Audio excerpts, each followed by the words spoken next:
Hi, I'm Amy Koranek, a Sculpey brand ambassador. Let's take a look at the Sculpey Sandpaper. Wet dry sandpaper is an easy and fast way to add a beautiful finish or texture to any of your projects. The Sculpey pack comes with 4 different grits. We start at the lowest with 400, then go to 600, 800, and 1000. You get 2 pieces of each grit in the pack. If you want a shiny surface on your polymer clay, you can do that by sanding and polishing it.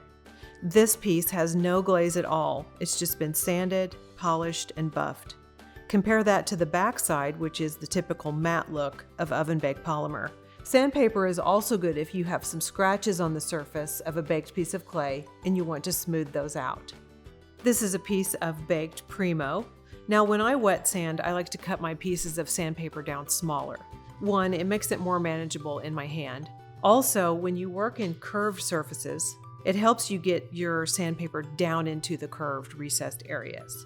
So I have just a little bit of water here, and I want to make sure the surface of my clay piece is wet. I'm going to also get my sandpaper wet, and this is the 400, the lowest of the grits. As I'm sanding, I'm using a circular motion, and I want to make sure and go all over the entire piece. One reason that we wet sand is because the water carries away debris as we're sanding it off. You can also feel really well with your fingertips how smooth the clay is getting. I can hear the sandpaper get slightly quieter and it just feels smoother under my fingers as I sand.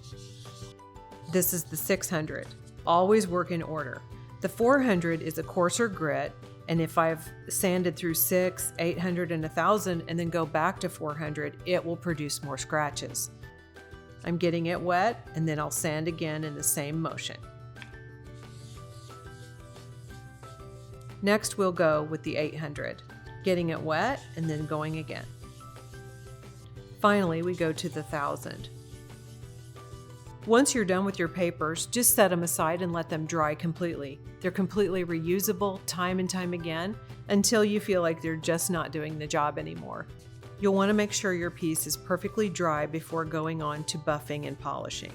Now you can buff and polish with a heavy denim piece like this. Anything cotton will work well for buffing and polishing. Or if you want a super high shine, like with a glass-like finish, you may want to use a buffing wheel.